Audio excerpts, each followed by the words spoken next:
INFJ の皆さん、朝起きるのが辛い、会議での発言が苦痛、同僚との雑談で疲れ切ってしまう。これらの悩み、実は5つの職場環境が原因かもしれません。このまま放置すると、あなたの心は本当に壊れてしまう可能性があります。今日はその危険なサインと解決策を全てお話しします。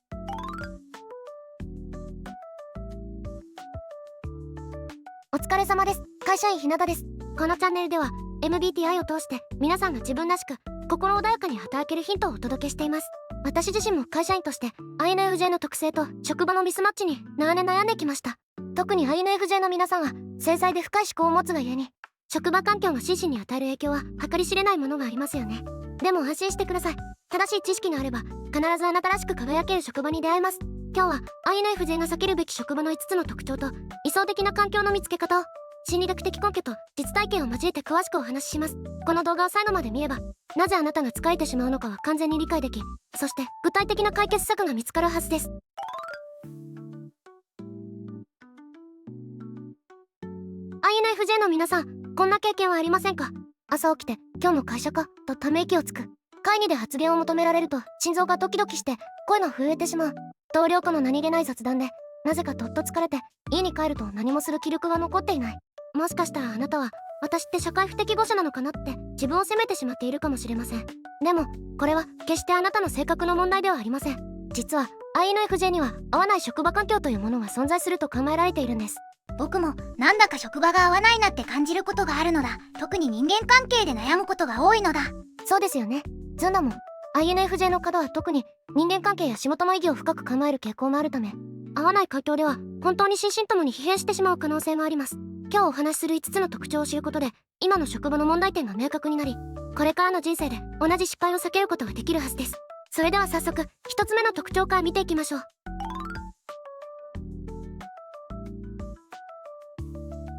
1つ目の特徴は感情をコントロールされる接客、対人サービスです。これは特に注意が必要です。なぜなら INFJ は共感力が高い傾向があると考えられており、相手の感情を自分のことのように感じやすく、それが消耗品として使われてしまう環境だからです。この感情労働という概念を提唱した社会学者アリー・ラッセル・ホークシールドは、客室乗務員をその典型的な例として挙げています。客室乗務員は各企業のイメージに沿った温かさや安心感、そして親密さの提供が期待され、常に笑顔で対応し続けなければなりません。客室乗務員として働き始める際にはみっちりと研修が組まれ、その中では嫌な乗客に対する怒りにどう対処するのかといったことを学ぶことになります。これに関する真相演技の技法として例示されるのは、相手には何か嫌なことがあったのだろうと思うようにしたり、相手を子供のようなものとみなすといったものです。このように自らの感情を日々投影し、また自分たちのことを存在に扱う客に対して表面的に感情を取り繕うようなことを日々行っていると、ホークシールドは私たちの重んじている自己の源泉をしばしば使い込むことになると述べ、その結果として次のようなことが起こりかねないとされます。素に近い状態で感情労働をしているならば、トラブルがあった場合に自分自身へとダメージが直撃して心理的に燃え尽きてしまう。それを避けるべく、これは演じているのだと自覚しながら仕事をする場合は、その演技によって他者を、そして自分自身を欺いていることはストレスになってしまう。このように悩むことをやめ、演技を放棄してしまえば多くの場合職務が成り立たなくなってしまう。こうして感情労働はいくつかの形をとって自己に関する意識への挑戦を生じさせると、ホークシールドは指摘しています。それは辛いのだ。僕もお客さんの感情が自分に入り込んでくるような感覚があるのだ。家に帰っても仕事の感情を引きずってしまうのだ。ズンダモも同じような体験をしているんですね。この感情の引きずりは INFJ にとって本当に深刻な問題と考えられます。さらに重要なのはホックシールドが指摘する感情のシグナル機能の損失です。感情というのは本来、恐怖を感じればその場から逃げ去り、怒りを感じればそれに立ち向かい、やる気が出なければ一休みするというように、目の前で起きた出来事に対する自分の反応、ひいては自分自身の現状を知るシグナルとして人々は参照することが多くあります。しかし感情が組織的に管理・訓練されることで、その参照のあり方が歪んでしまうことになると指摘しています。客室乗務員が怒りの管理の仕方を学ぶことで、以前なら起こっていたかもしれない事柄に起こらないようになっていきます。これを熟達と見ることもできますが、逆に存在に扱われるような人格の侵害が起きているかもしれない事柄に怒りを感じなくなるという意味では、感情というシグナルに背を向け、自分自身の現状を知る手がかりを消失させてしまう側面もまたあるということです。こうして感情の管理が進展していくと、本来性への関心が高まってくるとホックシールドは述べます。つまり感情が様々な形で組織的に管理・訓練されるようになると、今度は管理されない心や本当の自分が希求されるようになるということです。具体的にはどんな職場が危険かというと、クレーム対応が業務の大部分を占める窓口業務、常に笑顔とテンションの高さを強要される販売職、そして理不尽な要求にもお客様第一で対応を求められる職場です。チェックポイントとしては、1日のクレーム対応件数とサポート体制を詳しく確認し、感情労働に対する会社のケア制度があるか質問し、休憩時間に一人になれる静かな場所があるか確認してください。感情の境界線を引く練習方法については、この動画の最後でお話ししますので、最後まで見てくださいね。さて、2つ目の特徴は INFJ の協調性に関わる重要な問題です。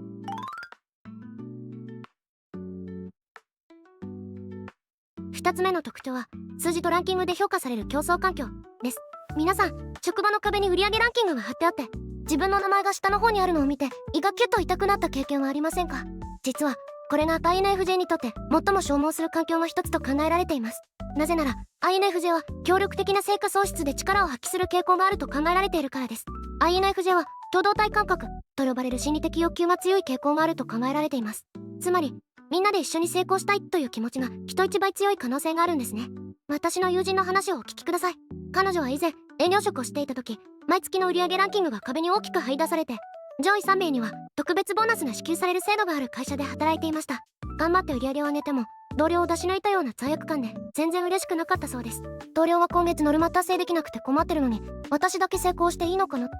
夜眠れなくなることもあったと話していました。これって INFJ の特徴と考えられます。個人の成功よりチーム全体の幸せを重視してしまう傾向があるんですね。僕も同じような気持ちになったことがあるのだ。同僚と競わされるのってなんだか悲しい気持ちになるのだ。みんなで成功したいのになぜ競わせるのかわからないのだ。その気持ちめちゃくちゃわかります。ずんだもん。ではどうやって見分ければいいのか、実践的なチェックポイントをお伝えしますね。面接では必ずチームワークと個人成果どちらをより重視されますかと質問してください。職場見学では社員同士の会話の雰囲気を観察し、評価制度の詳細について具体的な説明を求めてください。いい職場ならどちらも大切ですが、チーム全体の成長があってこその個人成果ですといった答えが返ってくる可能性が高いです。でもこれはまだ2つ目です。3つ目の特徴は INFJ の存在意義に関わる重要な問題です。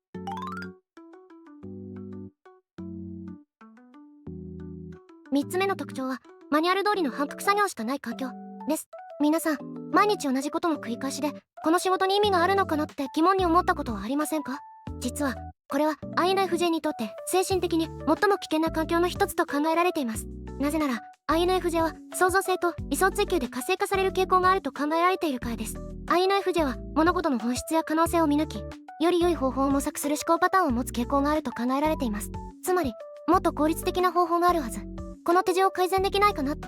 常に考えているのが INFJ の自然な反応の可能性があるんですね。私の友人の体験をお話しします。彼女は以前データ入力の仕事をしていた時、毎日8時間決められたフォーマットに数字を入力し続ける作業をしていました。3週間ほど経った時、この作業マクロを使えば3分の1の時間で終わるのにって気づいたそうです。上司に提案したら決まりだからそのままやってと言われました。その瞬間自分の存在意義が分からなくなったと話していました。私ってただの入力マシンなのって。これって INFJ あるあるだと思うんです。決まりだからで終わってしまうと自分の価値を見出せなくなってしまう傾向もあります。僕も同じ気持ちになったことがあるのだ。毎日同じことの繰り返しで意味を感じられないとなんだか空虚な気持ちになるのだ。もっと効率的な方法があるのになぜ変えられないのか疑問なのだ。ズンダモンの気持ち本当によくわかります。 INFJ は仕事に深い意味と成長を求める傾向がありますからね。危険な職場の具体例をお伝えします。決められた手順を延々と繰り返すデータ入力業務、改善提案が一切受け入れられない製造ライン、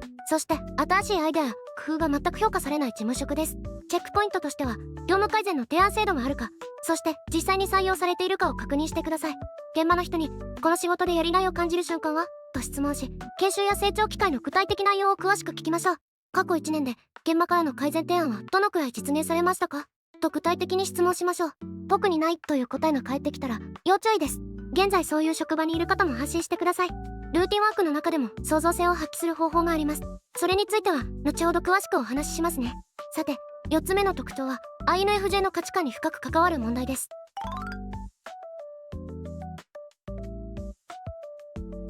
4つ目の特徴は利益最優先で社会的意義を感じられない組織です。これは INFJ にとって最も根本的な問題かもしれません。なぜなら INFJ は仕事に深い意味と社会的価値を求める傾向が強いと考えられているからです。INFJ は価値観の一致を重視する傾向があると考えられており、自分の信念と会社の方針が合わないと深刻なストレスを感じてしまう可能性があるんです。私の友人の実体験をお話しします。彼女は某金融会社で働いていた時、給料は良かったんですが、高齢者に不必要な金融商品を売ることが主な業務だったそうです。お客様が本当に必要ですかと不安そうに聞いてくるのに、絶対にお得ですよって言わなければいけない。毎日自分の両親と戦っているような感覚だったと話していました。家に帰って鏡を見ると、私って何をしているのって自分が嫌いになっていくのが分かったそうです。お金のためだけと割り切れない自分を甘いって責めたりもしていました。でもこれって INFJ の自然な反応と考えられます。社会貢献や他者の幸せにつながらない仕事では存在意義を感じられない傾向があるんですね。それは辛いのだ。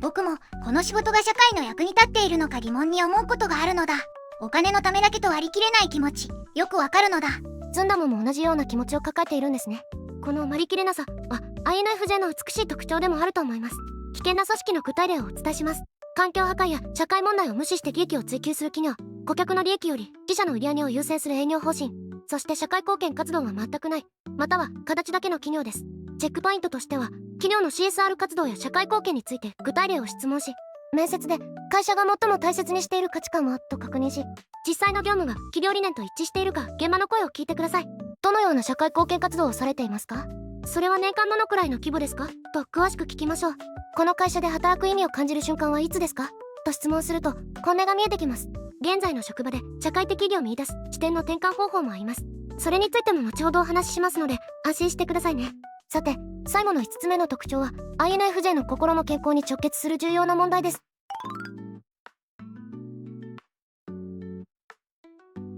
5つ目の特徴は表面的な付き合いしかない個人主義の職場です。皆さん、職場でおはようございます、お疲れ様でした以外の会話がほとんどなくて、なんだか孤独を感じた経験はありませんか？実はこれは INFJ にとって想像以上に深刻な問題と考えられています。なぜなら INFJ は深い人間関係を重視する傾向があると考えられているからです。 INFJ は質の高い人間関係を求める傾向があると考えられており、表面的な関係ばかりでは心のエネルギーが枯渇してしまう可能性があるんです。私の友人の体験をお話しします。彼女が以前働いていた会社では効率性が重視される職場で、業務に関する連絡は必要最小限で済まされていました。同僚とは仕事の話はできるものの、最近どうですか？週末は何をされていたんですか？といった少し踏み込んだ会話をする機会が全くなかったそうです。3ヶ月ほど経った時、私、この職場で本当の自分を出せているのかなって疑問に思うようになったと言っていました。技術的な質問はできても人間らしい温かみのある交流がないことにとても寂しさを感じたそうです。家族に職場の人間関係はどうって聞かれて、仕事は円滑だけど心の距離は遠いって答えた時に自分の孤独感に気づいたそうです。 INFJ は本音で話せる人がいないと職場にいても孤独を感じてしまう傾向があるんですね。それは寂しいのだ。僕も誰とも深い話ができない環境だととても孤独を感じるのだ。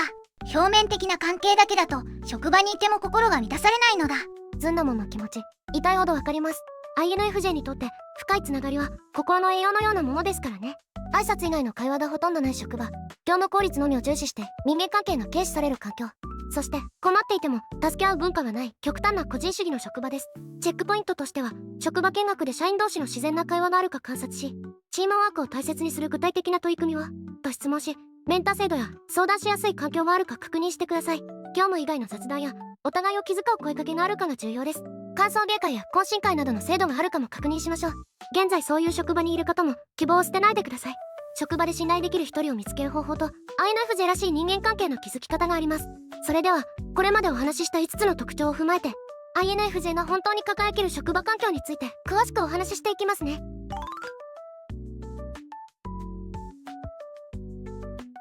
さて、ここまで5つの危険な特徴をお話ししてきましたが、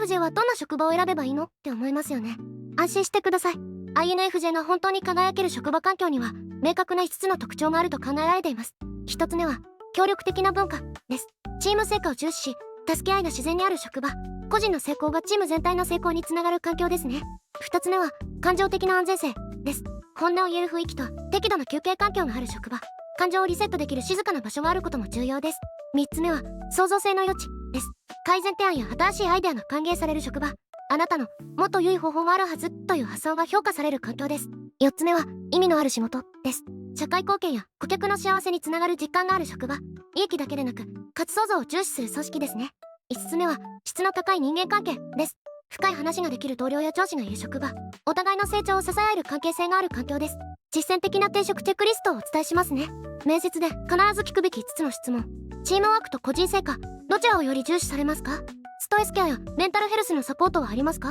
業務改善の提案制度はありますか？実際に採用された例は、会社が最も大切にしている価値観は何ですか？チームワークを大切にする具体的な取り組みはありますか？職場見学で確認すべき3つの観察ポイント。社員同士の自然な会話があるか、一人になれる静かな休憩場所があるか、改善提案や新しいアイデアを歓迎する雰囲気があるか、この3点を必ずチェックしてください。現在の職場の改善可能性を判断する基準として、上司が提案を聞いてくれるか、同僚との信頼関係を築けそうか、会社の方向性が自分の価値観と合っているか、これらを見極めることが重要です。もし現在の職場に泊まる場合は、感情の境界線を引く練習をしてください。これは相手の感情、これは私の感情と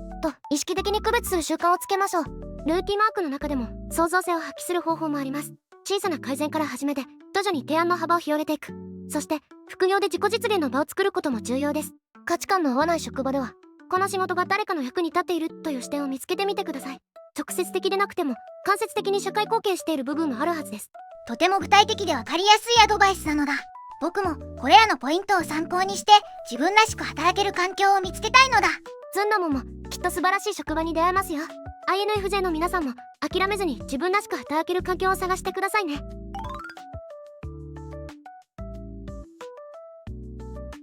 INFJ の皆さん、今日お話しした5つの特徴いかがでしたか？感情をコントロールされる接客、対人サービス、数字とランキングで評価される競争環境、マニュアル通りの反復作業しかない環境、利益最優先で社会的意義を感じられない組織、そして表面的な付き合いしかない個人主義の職場。あなたの現在の職場はいくつ当てはまりましたか？ぜひコメントで教えてください。そして私はこんな工夫で職場環境を改善できました、転職活動でこんなことに気をつけましたといった体験談もぜひシェアしてくださいね。同じ INFJ として一緒に学んでいきましょう。もしこの動画が役に立ったら高評価とチャンネル登録をお願いします。今度の動画は INFJ が絶対に避けるべき上司のタイプ参戦お話しします。これを知らないとせっかく良い職場に入っても上司との関係で心は疲弊してしまう可能性が高いので必ず見てくださいね。 INFJ の皆さんが自分らしく輝ける職場で働けるようこれからも有益な情報をお届けしていきます。それではお疲れ様でした。今日も最後まで見てくれてありがとうなのだ。